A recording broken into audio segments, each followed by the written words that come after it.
감사합니다. 오늘 이 시간에도 말씀을 일주일 동안 들을 말씀을 미리 가이드라인을 잡고 하나님의 음성을 듣고자 이 자리에 모였습니다. 주님 말씀하셔서 우리 삶에 뼛속 깊이 들어올 수 있는 말씀이 되게 하시고 이 말씀이 살아서 역사해서 우리의 손과 발을 통하여 행해질 수 있게 하여 주시며 무엇보다도 하나님을 알고 하나님의 아름다우신가 하나님의 높으심을 볼 수 있게 우리의 눈과 귀를 열어 주시옵소서. 성령님을 의지합니다. 우리를 가르쳐 주시옵소서. 예수님 이름으로 기도합니다.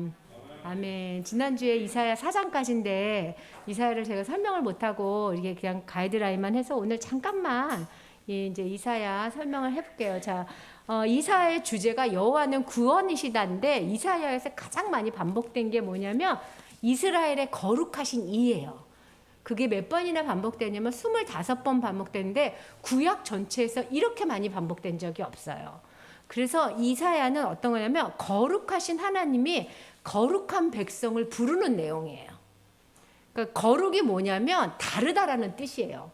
거룩이 뭐 무게 잡고 뭐 성스럽게 말하고 이런 뜻이 아니라 다른 삶을 사는 사람, 구별되다는 뜻을 갖고 있거든요.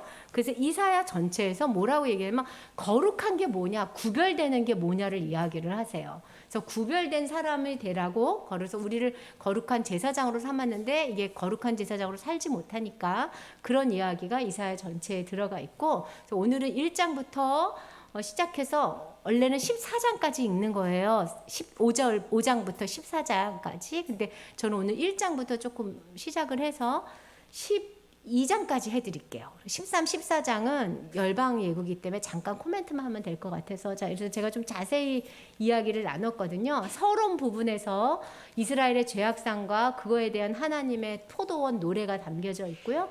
6장에는 이사야가 하나님을 만나서 이 소명을 받는 장면이 나와요. 그 다음에 7장부터 8장까지는 아하스 왕이 하나님을 의지하지 않는, 하나님을 만나지 못하는, 그래서 이사야는 하나님을 보고 듣는 자로 나오고요. 아하스 왕은 하나님을 보고 듣지 못한 맹인과 기모거리의 예표로 나와요. 그래서 여러분들이 뭘 보시면 되냐면 하나님을 보고 듣는 자는 어떻게 반응하느냐를 이사야를 통해서 보면 되고요. 아하스를 통해서는 저런 순간은 하나님을 못 본 거구나. 이렇게 보시면 돼요. 그 다음에 이제 9장부터 12장은 우리가 보지 못하고 듣지 못할 때 우리를 보게 하시고 듣게 하시는 이가 누굴까요? 예수님이죠. 예, 그 예수님이 오실 것을 예언하고 그 예수님이 다스리는 사람들에 대해서 얘기하면서 중간에 예수님의 말씀을 듣지 않았던 하나님의 백성과 이방 민족을 향해서 하나님이 심판하는 내용이 껴 있어요.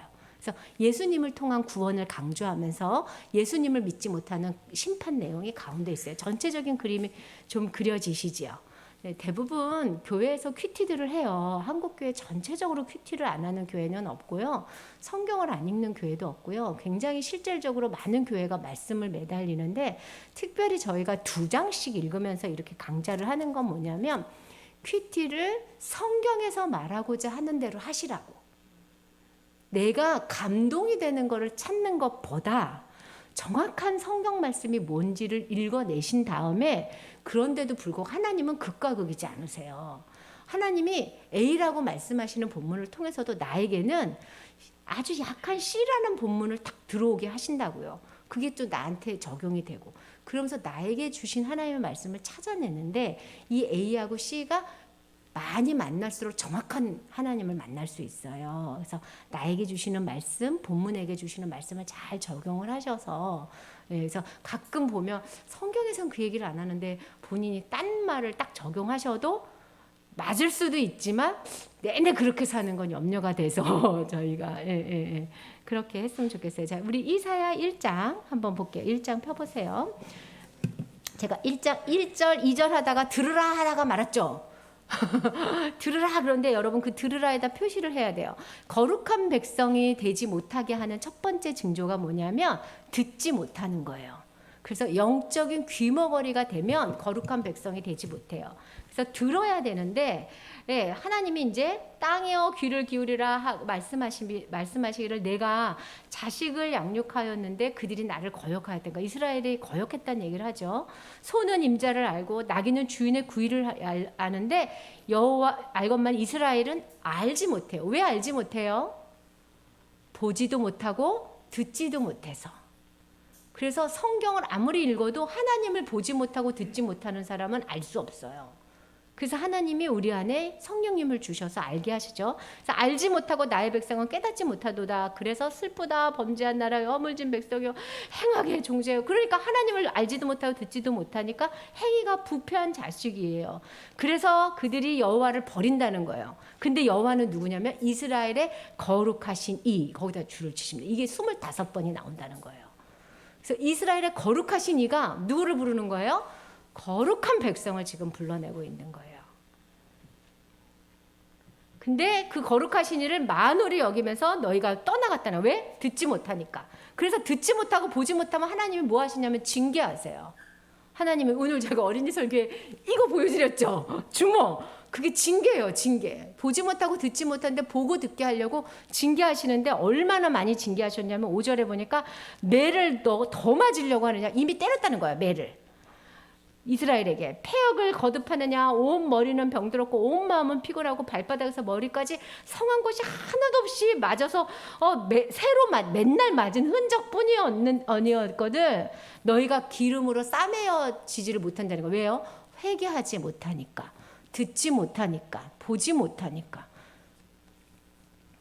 그래서 어떻게 되냐면 8절 딸 씌우는 포도원 망대같이 참외밭에 원두막같이 에워싸인 성읍같이 겨우 남았다. 온 나라를 잃고 원두막의 그 밭에 원두막처럼 조금 이스라엘만 남은 거예요. 온 땅, 약속의 땅을 다 잃어버리고 그렇게 남았는데도 돌아오지 않아서 9절 끝에 보니까 소돔과 고모라 같이 하나님의 약속의 땅이 피폐해진 거죠.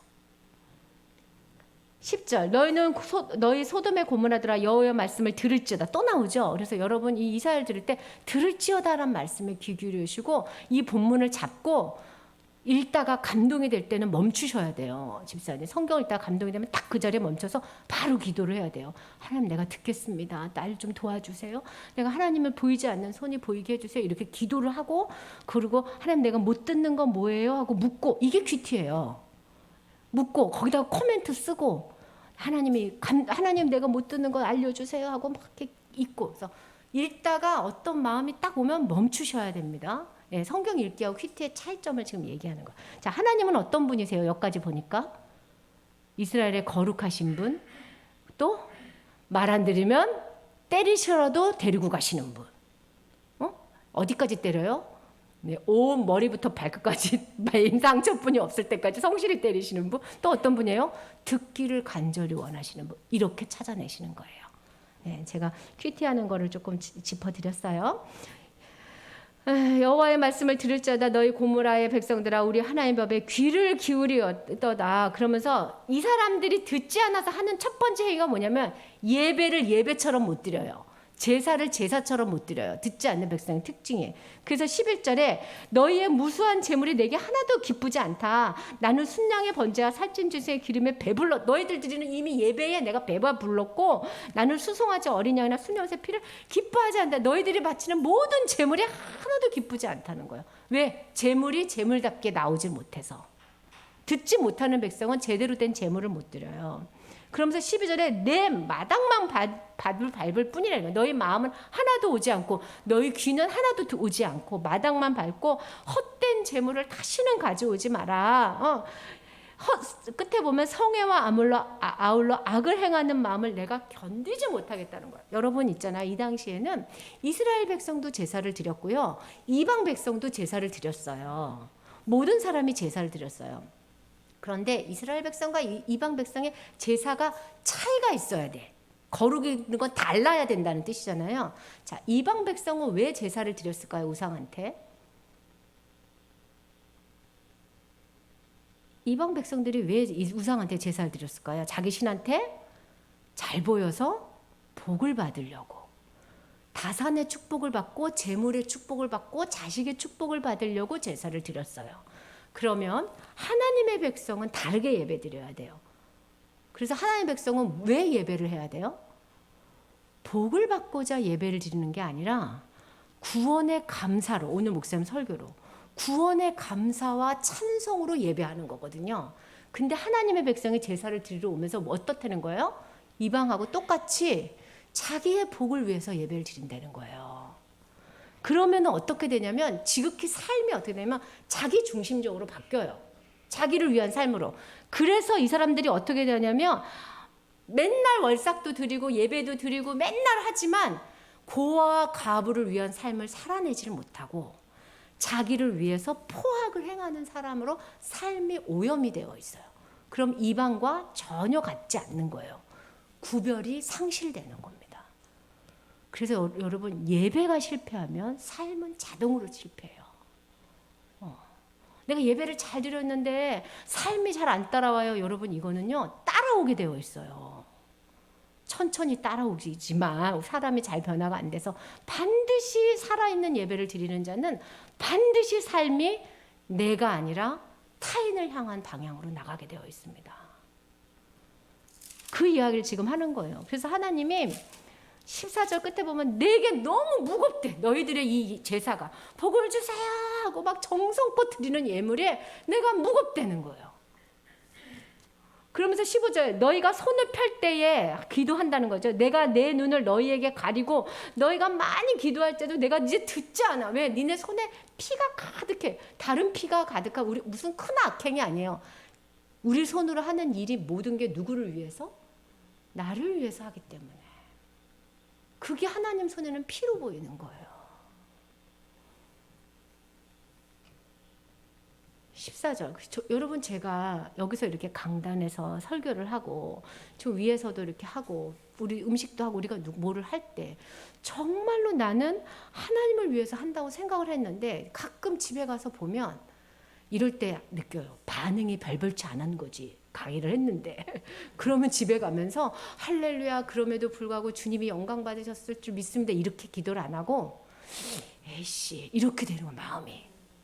그러면 근본 밑에 내가 뭐가 있다는 거예요? 반응을 위해서 그 반응이 누구를 위해서? 나한테 환호해주는 반응을 위했다는 마음에 숨겨져 있는 거죠. 그런 싸움까지 깊게 큐티하면서 물어보라는 거예요. 여러분 자식들한테 정성을 다해서 했는데 애들이 안 알아주면 우리가 뭐 하죠? 승질을 버럭버럭 내죠. 그러면서 돌아보라고 여러분이 자식을 여러분을 위해서 사랑하지 않았는지. 혹시 걔네들을 통해서 내가 얻고자 했던 뭔가 다른 게 있는 건 아닌지. 교회 활동도 마찬가지예요. 교회 봉사도. 교회 봉사에서 내가 무엇을 얻고자 한 건 아닐까. 이것이 우리 손에 피에 가득하다는 거예요. 하나님은 안다는 거예요. 너희의 예배와 너희의 삶이 정말로 구원의 감격이냐. 이게 이사야에 흐르는 정신입니다. 예. 이사야가 너무 은혜가 돼가지고 제가 본문을 다 읽지를 못하고 멈추고 막 해서 제가 그 멈출 때마다 기도했어요. 하나님 나에게 주셨던 은혜를 우리 성도들한테 달라고. 목사님 매주 물어보랬는데 다 읽은 사람 손 들어보세요. 이번 주? 네, 없어요? 아, 이제 안 들기로 했어요? 여러분 많이 읽으세요. 네. 2번, 3번 읽으세요. 예. 그래서 하나님이 뭐라면은 16절에 씻으라 스스로 깨끗하게 해라. 사실은 스스로는 못해요. 예수님 통해서만 하는데 왜 이렇게 표현하신다고요? 결단과 의지를 강조하고 있는 거예요. 너희들에게 순종하겠다는 마음을.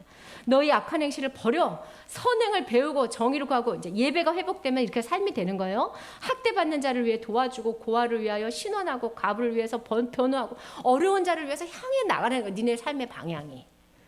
그래서 여기서 말해요. 오라 우리가 서로 좀 이야기 좀 하자. 너희 죄가 지금 주홍 같아도 눈과 같이 희어질 것이다. 19절 너희가 즐거운 마음으로 순종하면 아름다운 소사는 당연히 따라 붙지. 너희가 거절하고 배반하며 순종보다는 나는 소사를 위해요 하면 칼이 너희를 삼킬 것이다. 이게 하나님의 사랑입니다.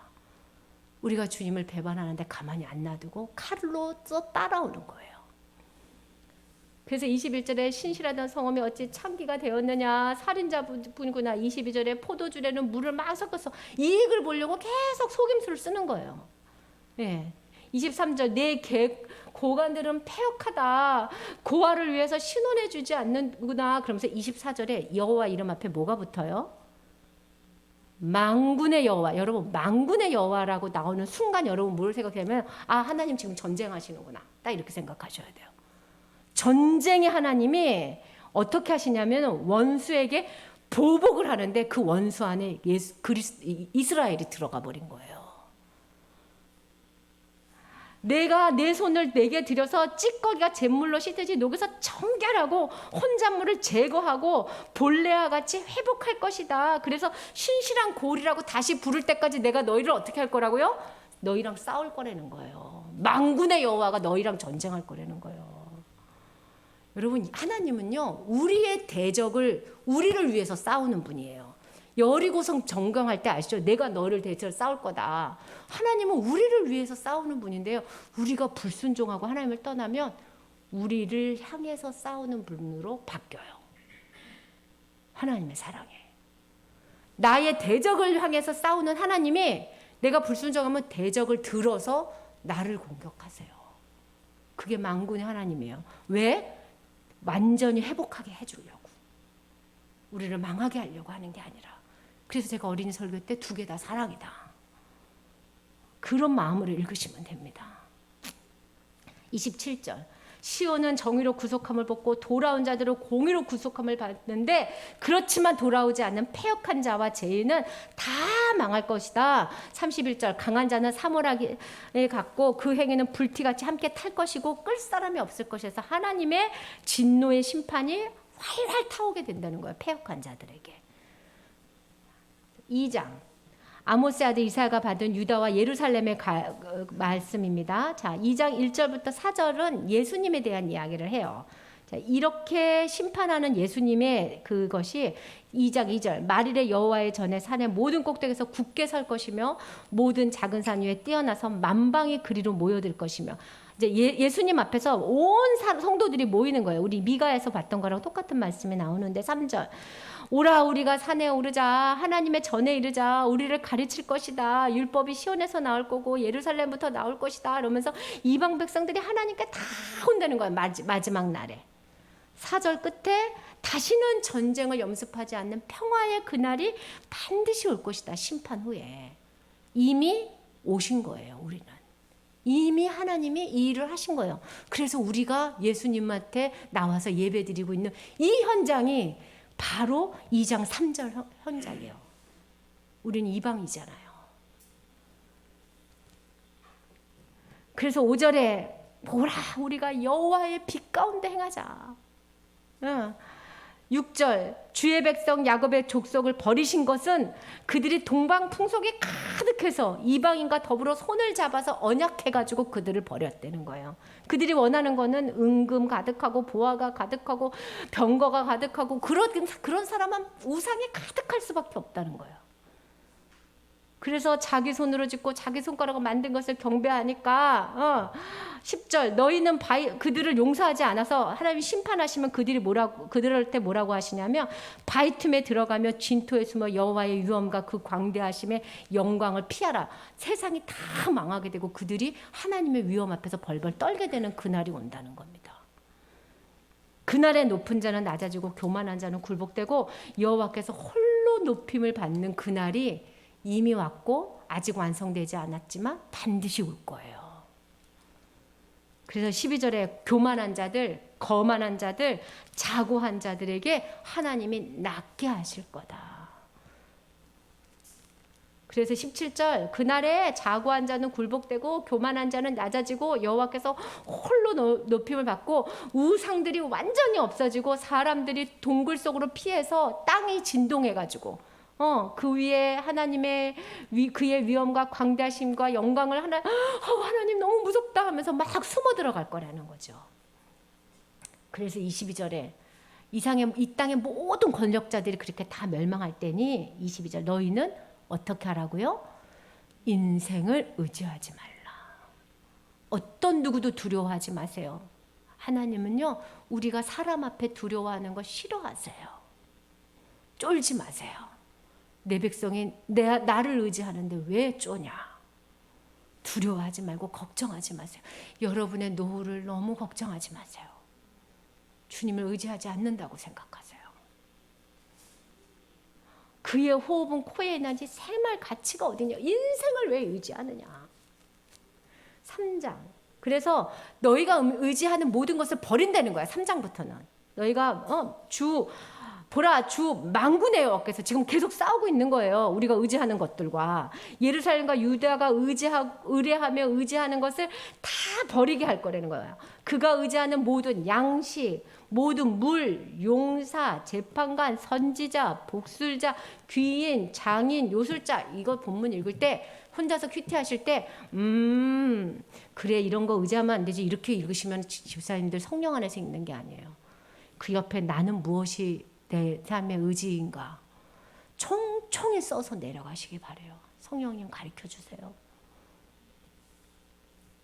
그래서 하나님께서 그가 또 소년들을 그의 고관으로 삼으시고 아이들이 그들을 다스리게 하시며 자꾸 의지하니까 아주 비천한 자를 위에 올려서 너희를 다스리게 하겠다는 거예요.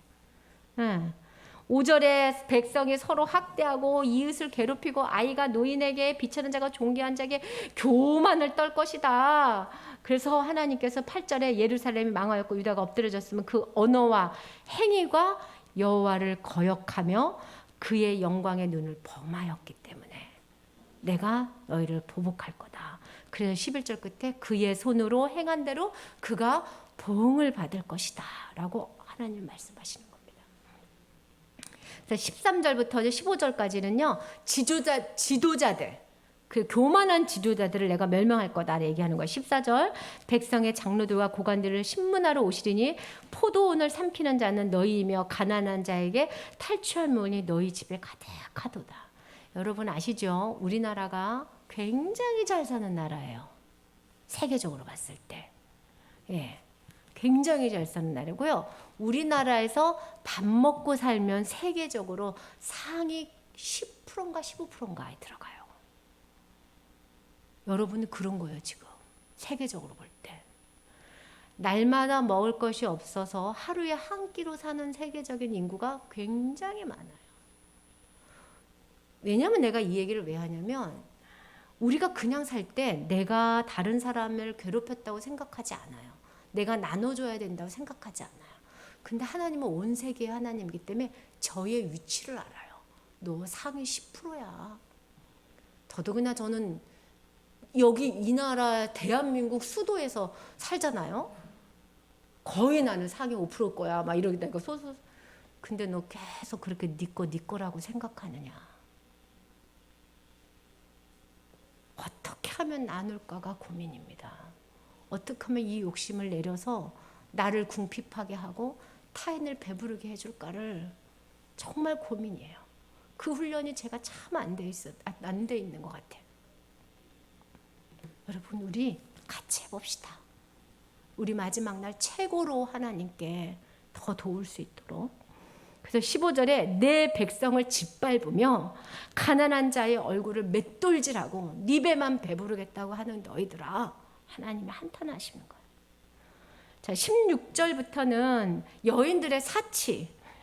제가 볼 때 우리 교회는 사치스러운 여인들은 별로 없어서 그 사람들의 독특한 특징은 날 좀 봐주세요라는 특징이 있어요. 근데 어쩔 때 제가 느끼냐면 무시당했다고 느낄 때 내가 교만하구나라고 생각해요. 전 역으로. 다른 사람이 나를 무시당했다고 느낄 때 안에서 불끈 일어나요. 불끈 일어나면서 못 견디겠어요. 무시당했다고 느낄 때. 그럴 때 내가 교만하구나. 내가 낮아져 있지 않구나. 이 여자들이 교만해서 16절 아기작거리면서 땅땅땅 걸으며 발로는 쨍쨍 소리를 걸으며 주께서 그들의 19절 귀고리 발목걸이 얼굴 가리개 화환 반지 예복 교복 손골 이런 것들 다 향수까지 다 얘기하면서 하나님께서 다 없애버릴 거다. 실제적으로 우리가 겉으로는 이렇게 안 꾸며도 우리의 속으로 우리 자신을 이렇게 꾸미면서 남보다 자기를 높게 세우고자 하지 않는지 하나님 앞에서 생각해 보시기 바랍니다. 그래서 하나님의 4장 1절에 그래서 7 여자가 한 남자를 붙잡고 우리가 우리 떡으로 먹으면 우리 옷으로 다 입을 테니까 당신의 이름으로 우리를 부르게 해달라. 우리의 남편만 되게 해달라. 우리가 스스로 먹고 살게 하면서 막 매달리게 할 정도로 다 남자를 없애버리겠다는 거예요. 그렇게 잘난 척하는 여자들아 이러면서. 저는 이 성경의 이런 비유가 굉장히 쇼킹해요. 이렇게 읽을 때마다. 하나님은 정말 언어를 통해서 우리에게 강력하게 이야기하시는구나. 자, 그래서 4장에서부터는 여호와의 싹에 대한 이야기예요. 자, 이제 교만, 하나님 우리가 의지한 거 다 없애고 고관들도 별하고 교만한 여자들도 벌했어요. 그렇지만 우리가 정말로 변화될 수 있는 건 유일하게 뭐냐면 예수 그리스도만이기 때문에 여호와의 싹을 줘서 변화시켜 주겠다. 4장 2절에 그날의 여호와의 싹이 아름답고 영화로울 것이고 땅에 솟아는 이스라엘 피난자를 위하여 영화롭고 아름답게 올 것인데 시온의 남은 자가 그때 보면 남은 자가 예루살렘에 머물러 있는 곧 예루살렘 안에 생존하는 중에서 기록된 모든 사람을 어떻게 부른대요? 거룩하다. 하나님의 거룩하심이 그 여호와 예수님으로 말미암아 우리에게 거룩하다라고 불린다는 거예요. 저 좀 보세요. 성도님, 예수님이 믿으세요? 여러분 안에 성령님 계세요? 여러분 거룩한 백성인 걸 잊지 마세요. 아침마다 예수로 인하여 성령으로 해서 거룩하다 이렇게 말해주세요. 그것을 뺏어가요. 거룩하게 살라고 부름을 받았지만 왜 부름을 받아요? 거룩한 백성이 먼저예요. 여호와의 싹이 너희를 거룩하다 이렇게 부르시는 거. 이 말씀을 붙잡고 여러분 사시면 삶은 따라오게 되어 있습니다. 이렇게 한번 이렇게 해보세요. 거룩한 자, 거룩한 자, 쫄지 마, 쫄지 마세요. 아셨죠? 예. 쪼는 것도 교만해서 그래요. 내 힘을 의지해서. 주님을 의지하면 안 쫄아요. 알았죠? 강하고 담대하십시오, 하나님의 자녀들. 4절 이는 주께서 심판한 영과 소멸한 영으로 시온의 딸의 더러움을 우리를 싹 씻겨셨고 예루살렘 피중에서 정결하게 하실 때가 되었다는 거예요. 여호와께서 낮이면 구름 경기 밤이면 하얀 불로 다 우리를 보호하시고 초막이 있어서 하나님의 크신 초막이 우리를 따라다녀서 낮에는 더위를 피하는 그늘이 되고 풍우가 칠 때는 숨는 곳이 되어서 우리를 강하게 붙잡아 줄 테니 너희들 쫄지 마라. 그러면서 하나님께서 5장에 탄식하는 거예요. 이렇게 거룩한 자를 부르는데 지금 이스라엘은 안 돌아오니까. 그래서 5장을 포도원의 노래라고 그러거든요. 그래서 하나님의 탄식과 마음이 시로 기록되어 있어요. 자, 나는 5장 1절에 나는 이사야를 가리키는 거예요. 이사야는 내가 사랑하는 자 하나님을 가리켜요. 그거를 주어를 정확하게 하지 않으면 이 본문이 잘 이해가 안 돼요. 이사야는 내가 사랑하는 자 하나님을 위하여 노래를 하는데 하나님의 포도원을 노래할 거야. 하나님의 포도원이 있었는데 심히 기름진 산이었지. 땅을 파서 그 하나님께서 극상품 포도나무를 심고 좋은 포도나무를 발아서 쫙 심었는데 그 포도가 세상에 들포도나무를 열매를 맺은 거지. 내가 포도를 위하여 그래서 행한 것 외에 무엇을 더할 수 있으냐. 씨앗도 좋고 땅도 좋고 가꾸기도 잘 가꿨는데 좋은 포도 맺기를 기다렸는데 들 포도주가 나와서 이거 어떻게 된 거지? 라고 하나님이 놀랍다는 거예요. 5절 이제 내가 내 포도원을 어떻게 행할지 너희에게 말할 건데 이 울타리를 걷어버리고 다 짐승이 와서 먹게 할 거고 담을 헐어서 짓밟게 할 거야. 내가 그것을 황폐하게 할 거다. 7절 무릇 만군의 여호와의 포도원은 이스라엘 족속이고 그가 기뻐하는 나무는 유다 사람이라. 하나님이 정의를 바랬던 이게 극상품 포도나무의 특징이 정의와 공의예요.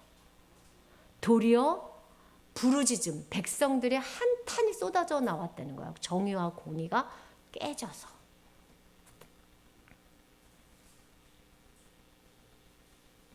그러면서 그들이 어떻게 정의와 공의를 깼는지 8절부터 30절까지 아주 구체적인 들포도나무의 행위를 이야기하세요. 그 행위가 어떤 거냐면 가옥에 가옥, 전토에 전토, 빈틈이 없도록 지 것을 쌓는다는 거예요. 돈 위에 돈, 돈 위에 돈, 돈 위에 돈. 그래서 또 11절에 아침에 일찍 일어나서 독주를 마시며 밤이 깊도록 포도주에 취한 자는 활주로 자기의 기쁨을 위해서 다 한다는 거. 아침 저녁으로 인터넷 뒤져서 즐거운 거 보고 자기의 기쁨을 위해서. 여러분 우리가 아침 저녁으로 술은 안 마셔서 모르거든요. 이거를 나는 독주를 안 마시니 이렇게 하시면 안 돼요. 이 사람들 독주 왜 마셨는가? 기쁨을 위해서, 취하고 싶어서. 내가 아침 저녁으로 나를 위해서 눈을 뜨고 잠을 자느냐, 여호와 하나님을 기억하느냐를 생각하셔야 돼요.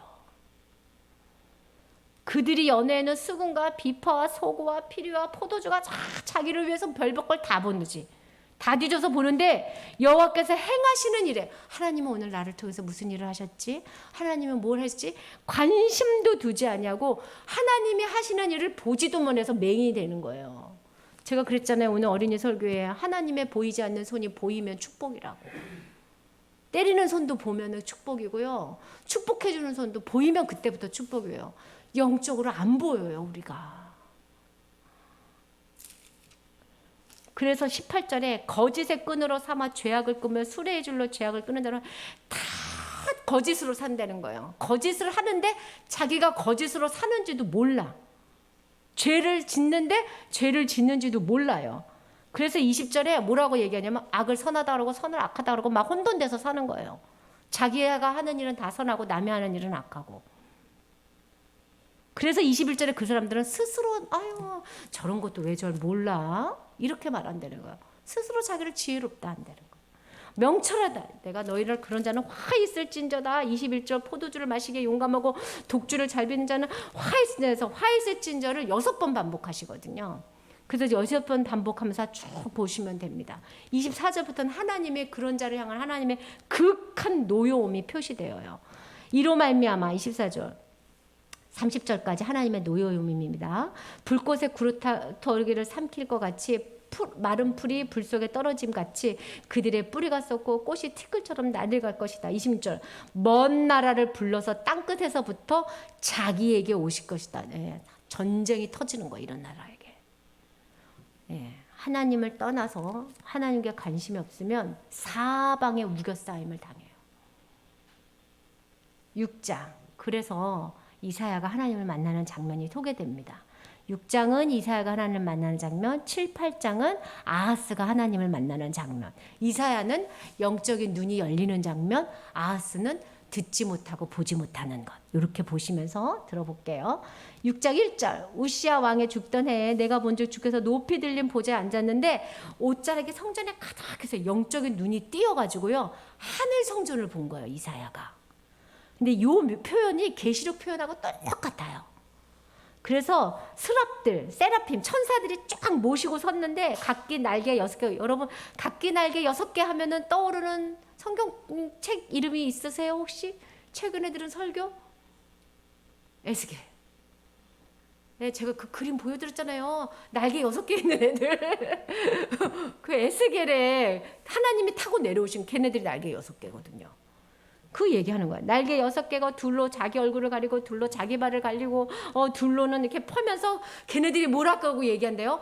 거룩하다 거룩하다 구별되다 구별되다 이런다는 거야. 하나님은 거룩하신 하나님 앞에 모이는 거예요. 만군의 여호와여 그 영광이 온 땅에 충만합니다. 계시록에 말씀하고 똑같이 찬송해요. 계시록하고 똑같아요. 이같이 화답하는 자의 소리로 말미암아 문지방에 막 터가 요도하고 성질의 연기가 충만해서 이사야가 영적으로 하나님을 딱 보자마자 하는 말 5절입니다. 그때 내가 말하기를 읽어보세요. 시작.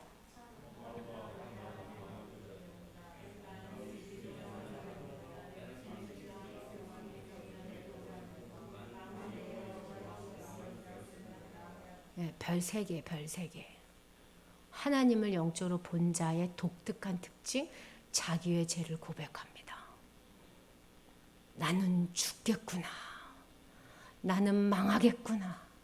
내가 하나님 앞에서 보니 내 죄가 하늘을 찌르는구나. 나는 지옥에 가야 마땅할 죄인이구나. 이게 영적인 눈이 띈 자의 고백이라는 거예요.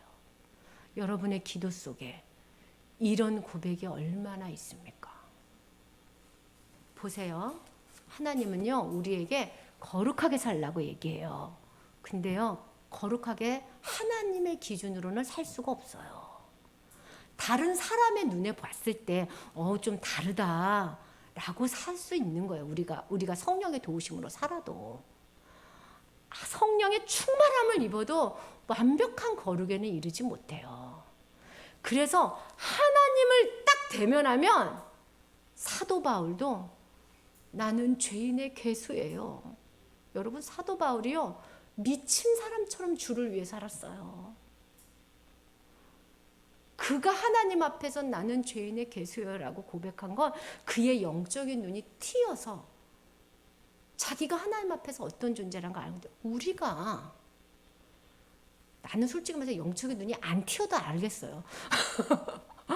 그냥 생각해도 악해요. 본능적으로 나를 위해 살아요. 의식해야 남을 위해 살아요. 맹인이 아닌 사람의 첫 번째 특징, 나는 망할 자입니다. 나는 죄인입니다라는 기도를 하나님께 드리기 시작하는 겁니다. 한 번 드리고 마는 게 아니에요. 이 망할 죄인을 구원하여 주신 그리스도의 이름을 힘입어 죽게 갑니다 라고 기도하는 거예요. 그래서 영적인 눈이 탁 뜨이자마자 이사야는 거룩한 자였어요. 이 당시에 가장 하나님 편에 있었다고요. 그 자가 하나님, 나는 죄인입니다. 이 백성의 죄가 다 내 죄입니다. 이렇게 고백을 하니까 하나님이 그냥 두지 아니고 스랍들을 통해서 제단 숯불에 있는 숯을 가져다 그 입에 탁 지져주는 거예요. 정결케 해주는 거예요. 하나님 힘으로. 그래서 우리가 하나님, 나는 죄인입니다. 그럴 때 동시에 떠오르는 모습이 예수 그리스도의 피 흘림인 거예요. 그게 제단 숯불 나한테 되는 거예요. 이런 내가 예수 그리스도의 보혈로 이 땅에서 거룩하게 살아갑니다. 이 두 개는 딱 붙어서 나타나는 거예요. 떨어지면 하나님 앞에 떨어지는 거예요. 그러고 나니까 주님이 하는 소리가 들려요. 주님이 무슨 소리를 하시냐면 8절, 또 내가 주의 목소리를 들으니, 듣는 데잖아요. 주께서 이르시기를 내가 누구를 보낼까? 누가 나를 위해서 일을 할까? 하나님 지금도 부른다는 거예요. 하나님 나라를 위해서. 내가 같이 사역하자고 엄청 애를 써서 부르는 후배 녀석이 하나 있어요. 내 언니 했다가 일주일 만에 전화하면 또 안 하고 싶다.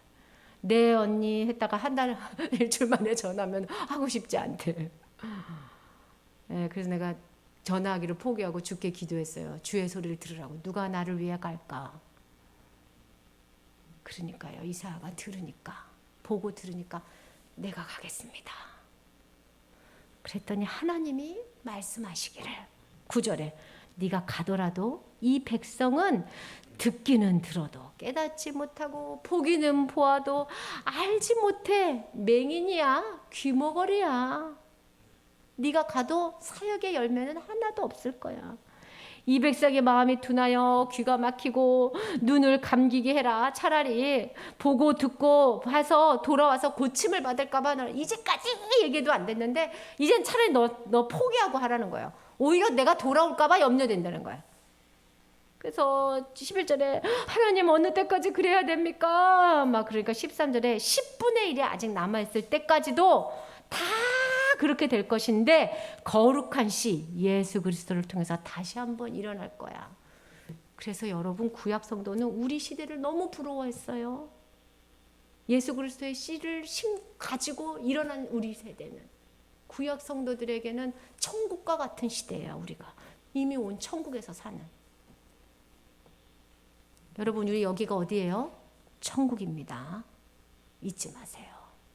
천국에서 천국의 빛으로 사는 거예요. 네, 여기 천국입니다. 여러분의 직장도 천국이고 여러분의 가정도 천국이고. 이제 7장에는 이제 하나님을 보지 못하는 아하스의 이야기가 나와요. 아하스 왕 때에 아람 왕하고 이스라엘 베가 왕이 올라와서 쳤는데 이기지 못한 거예요. 그랬더니 2절에 아람과 에브라임이 동맹을 해서 다시 쳐들어오는 거야. 그러니까 아하스의 마음이 막 흔들렸어. 간신히 맞았는데 둘이 동맹했다고? 제가 동맹했다 그랬죠. 왜 동맹했다 그랬어요? 아수르가 커지니까. 그래서 유다한테 같이 동맹하자는데 싫다 그랬거든. 그러니까 쳐들어온 거예요. 그래서 막 흔들렸더니 3절에 여호와께서 이사야에게 이르되 야, 너 아들 데리고 가가지고 걔 좀 만나봐라. 그 아들의 이름이 스알 야숲이에요. 왜? 남은 자는 돌아온다는 뜻을 가지고 있어요. 얘 이름이. 그러니까 제 아들 스알 야숲입니다. 남은 자는 돌아옵니다. 그러니까 남게 되면 하나님 앞에 남는 자로 있으면 하나님을 의지하는 자가 되면 구원을 받을 거라는 메시지를 갖고 간 거예요. 살아있는 아들을 데리고. 구원을 받게 될 거야. 하나님을 의지하면.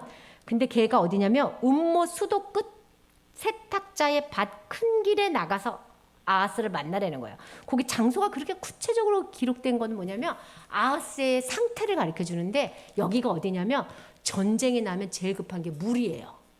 그래서 물을 구하기 위해서 전쟁을 대비해서 수도 물관을 지금 정비하고 있는 거야. 그러니까 아하스는 어떤 사람이에요? 현실적이고 실천적인 사람이야. 머리가 비상한 사람이에요. 그래서 전쟁 날 것을 대비하는 사람이야. 굉장히 좋은 지도자예요. 네, 아빠가 IMF가 올 걸 미리 알고 돈을 착착착착착착 준비해서 자식들에게 현금을 착착착착착 나눠주는 거랑 똑같은 거예요. 무슨 말인지 알겠죠? 네. 지금 시대가 이런 것 같아. 지금은 집을 다 팔아서 현금화하자. 지금은 주식 투자하자. 이런 게 빠른 사람이야, 아하스가. 그래서 음모 수도가에서 백성을 위해서 수도를 막 정비하고 있어요. 그래서 그 가르는 거야. 거기로 더벅더벅 갔어요. 그래서 그한테 말하기를 너는 좀 조용히 해. 너 너무 번잡하게 다니지 마라. 삼가 조용히 해라. 하나님 앞에서.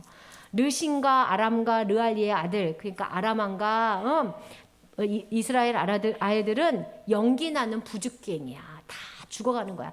두려워하지 마. 낙심하지 마.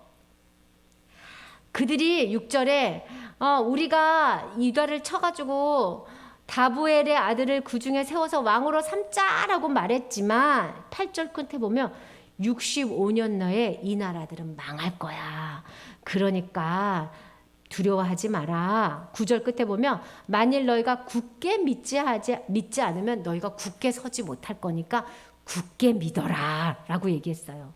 그랬더니 10절에 또 하나님께서 아하스에게 야, 너 믿지 못하겠으면 11절에 여호와께 증조를 구해. 그러면 증조를 구하면 내가 구하는 대로 해줄게. 믿음을 줄게. 그랬더니 12절에 아하스가 나는 구하지 않겠어요. 나는 여호와를 시험하는 자가 되지 않겠어요. 얼마나 말을 여우같이 잘하는지 몰라. 아다르고 어다르니까. 여러분 아하스가 속으로는 무슨 생각으로 안 구했게요? 나는 친아수르 정책을 쓸 거야. 나는 지금 아람하고 이스라엘이 내려오니까 아수르한테 빨리 올라가서 도와달라고 해서 위에 아람 국가 머리를 톡 쳐주면 얘네들이 돌아갈 거야. 실제로 그렇게 했어요. 그런 작전을 다 세우고 하나님이 징조를 거니까 내가 하나님을 괜찮습니다. 나는 하나님을 시험하지 않습니다. 하나님은 가만히 있으라 했는데 이 사람은 현실적으로 움직였어요. 현실에 밝은 사람은 영적인 눈이 감겨진 사람입니다. 하나님의 소리는 황당하게 그지없어요. 65년 내에 어떻게 여로보암 2세가 망하겠습니까? 지금 이스라엘이 얼마나 잘 사는데. 하나님은 그런 분이에요. 그렇게 하나님이 하니까 하나님 아이고야 하면서 스스로 징조를 주어서 14절 주께서 친히 징조를 너에게 주시는데 어떤 여자가 아이를 낳을 건데 그 아이가 임마누엘이야. 하나님이 너와 함께 하신다는 이름을 가진 아이가 태어날 거야. 이 아이가 16절 악을 버리고 선을 택할 줄 알 정도로 크면은 그 두 왕이 다 멸망하게 될 거다. 그러면 네가 그때서야 알 거야.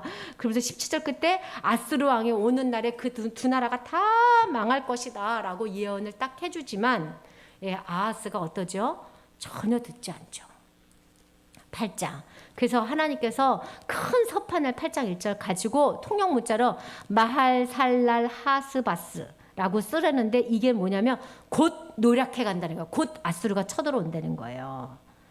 그래서 그거를 크게 쓰고 3절에 내가 아내를 가까이 해서 아이의 이름을 마할살라 하스바스라고 하고 그 아이가 내 아빠 엄마라고 부를 줄 알기 전에 다메섹 아람 국가와 사마리아 이스라엘의 노략물을 아수르 앞에 옮겨질 거라서 아수르가 이 두 나라에 의해서 망해질 거라고 예언하는데 그 나라만 망하는 게 아니라 아수르도 망할 거라는 얘기를 하는 거예요. 아수르 왕의 침략으로 누구도 유다도 망하고 이스라엘도 망할 거란 얘기를 하는 거예요. 왜?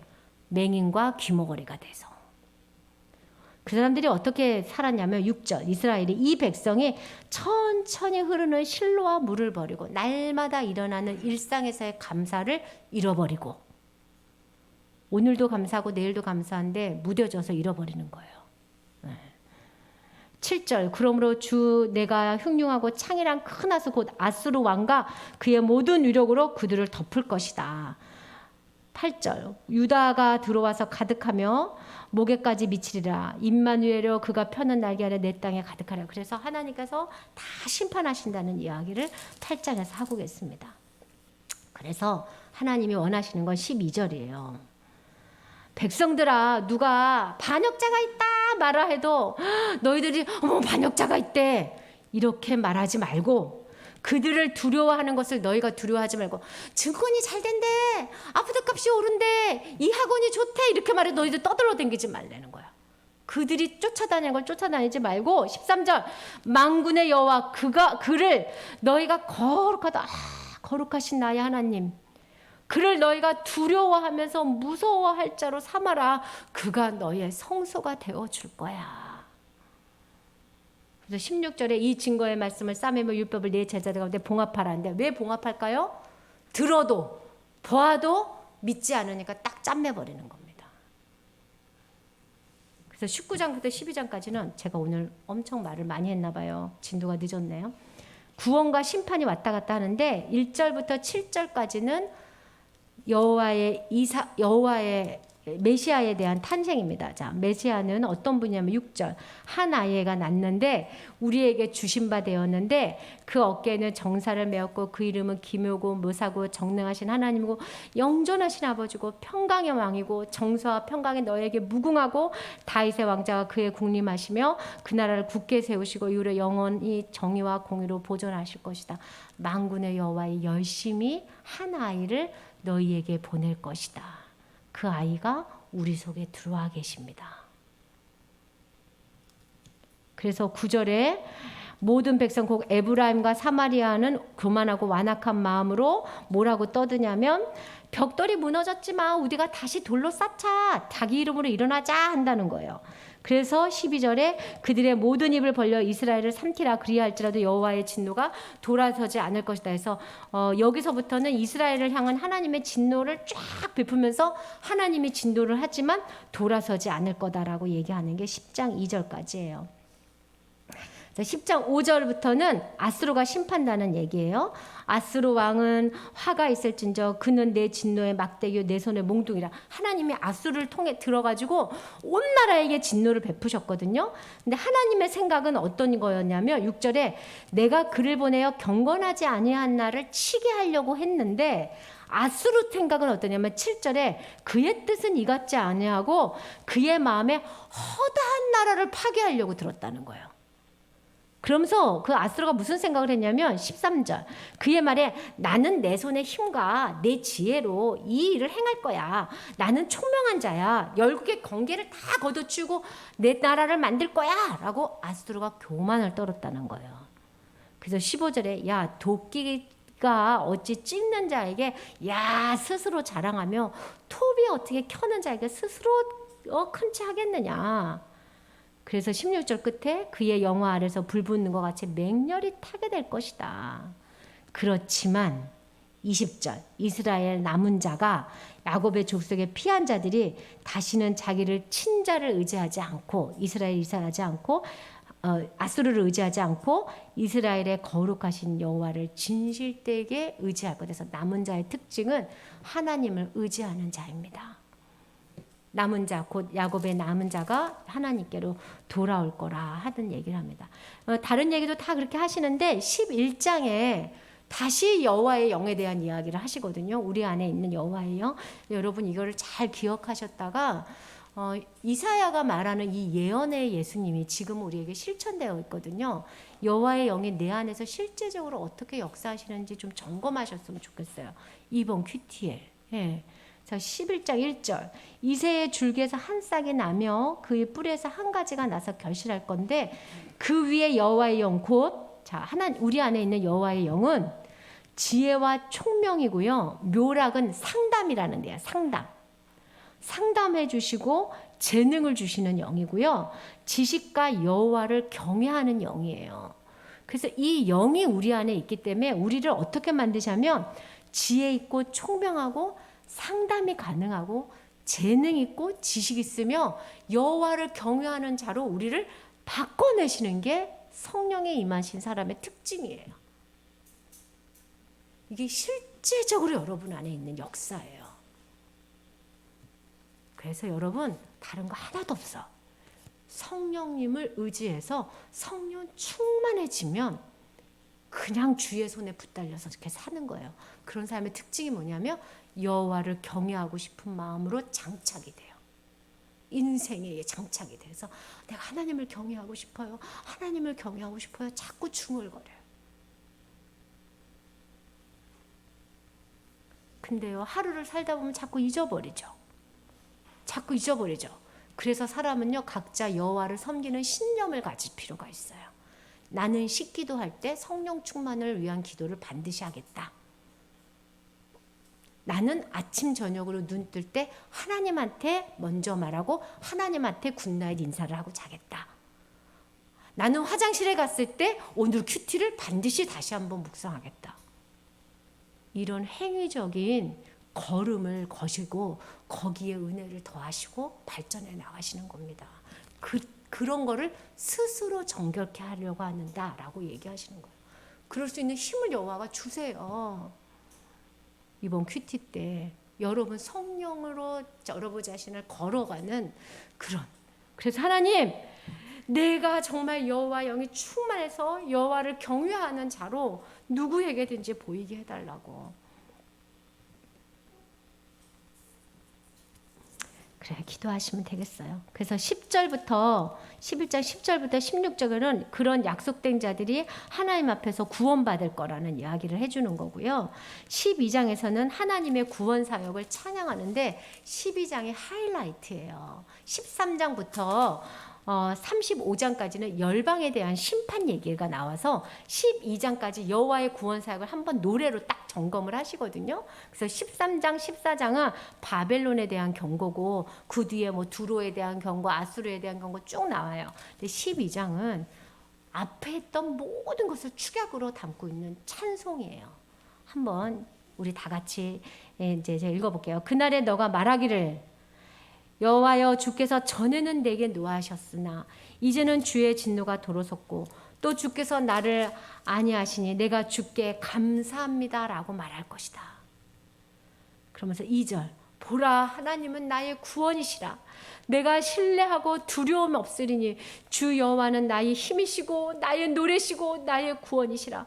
그러므로 너희가 기쁨으로 구원의 우물에서 물을 기르리다. 그날에 너희가 또 말하기를 여호와께 감사하라. 그의 이름을 부르며 그의 행하신 만국 중에 선포하며 그의 이름을 높다 하라. 여호와를 찬송할 것은 지극히 아름다운 일을 하셨습니다. 그를 온 땅에 알게 할지어다. 시온의 주민들아 소리 높여 부르라. 이스라엘의 거룩하신 이가 너희 중에 크심이라 할 것이라. 이 모든 것을 하는 것이 우리의 주일 예배입니다. 우리가 이 이야기를 하려고 주일날 모이는 거예요. 여호와여 감사합니다. 주님은 나의 구원이십니다. 내가 주님을 신뢰합니다. 나는 두려워하지 않습니다. 주님이 나의 힘이시고 주님이 나의 노래이시며 주님이 나의 구원이십니다. 내가 구원의 우물에서 오늘도 물을 마시겠나이다.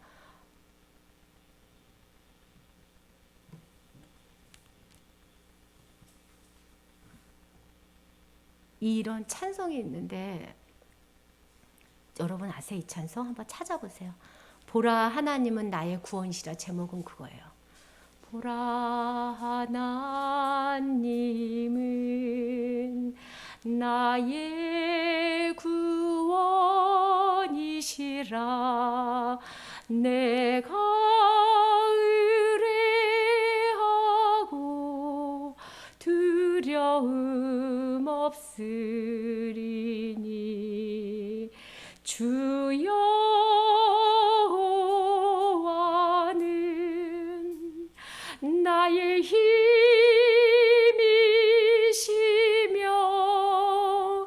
나의 노래시며 나의 구원이라. 제가 지난주에 안권사님 목장에 들어가서 하나님을 믿는다는 게 뭐냐고 물어봤더니 어떤 분은 하나님을 믿는다는 건 승리예요. 하나님을 믿는다는 건 불편함이에요. 하나님을 믿는다는 건 롤러코스터예요 그러더라고요. 저는 하나님을 믿는다는 건 구원의 삶에서 날마다 먹고 마시고 사랑으로 즐거워하는 거라고 믿어요. 여러분 교회 오실 때 그냥 오지 마세요. 표주박 하나씩 들고 와. 그래서 여기서 마셔요. 시온 산에 올랐을 때 말씀의 우물을 먹고 약수터에 올라갈 때 그 정상에서 만난 약수터의 물을 먹고 거기서 다들 한 바퀴씩 힘을 얻잖아요. 교회 오실 때 하나님 오늘은 무슨 말씀으로 나를 먹이실게요. 하나님 나는 여호와의 노래를 구원을 찬양합니다. 여러분이 찬양하다가 하늘로 승천하고 싶은 욕심이 들 정도로 여호와를 진실되게 찬양하다가 그 찬양이 힘에 겨워서 직장에서 야 내가 어제 예배 드리는데 말로 할 수 없는 기쁨이 나한테 왔었어. 그렇게 주님을 증거하는 인생이 되기를, 즐거운 삶의 예배가 연장되기를 주님의 이름으로 축복합니다. 이사야 말씀을 통해서 여러분 하나님을 강력히 만나 주실 거예요. 성령 충만하게 하실 겁니다. 기대하시기 바랍니다.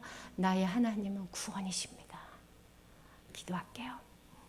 주님, 태초에 우리를 지으실 때부터 우리가 주님을 배반할 줄 아셨고, 그래서 예수 그리스도를 보내서 우리를 구원하셔야만 하는 것을 주님이 아심에도 불구하고 우리를 지으시며 귀하다, 아름답다, 보기에 좋다 하시고 우리와 끊임없이 함께 하시고자 하셨음을 찬양합니다. 이제 그 주님의 구원의 계획이 예수 그리스도를 통하여 실현되었으며 그 예수 그리스도의 실천적 십자가의 사건이 우리 안에 성령으로 인하여 각 사람 마음에 적용되었음을 찬양합니다. 성령님 우리 안에서 충만하사 그리스도의 십자가로 일어나게 하시고 이 땅 백성처럼 살지 않게 하시고 하늘의 백성처럼 살아 구원의 우물에서 담대히 먹고 마시며 즐거이 노래하며 주님을 전하게 하여 주시옵소서. 일주일 동안 우리를 통하여 일하실 구원의 하나님을 찬양하며 예수님의 이름으로 기도합니다. 아멘. 네. 강하고 담대하게 승리하며 살다가 다음 주에 또 모이도록 해요. 네.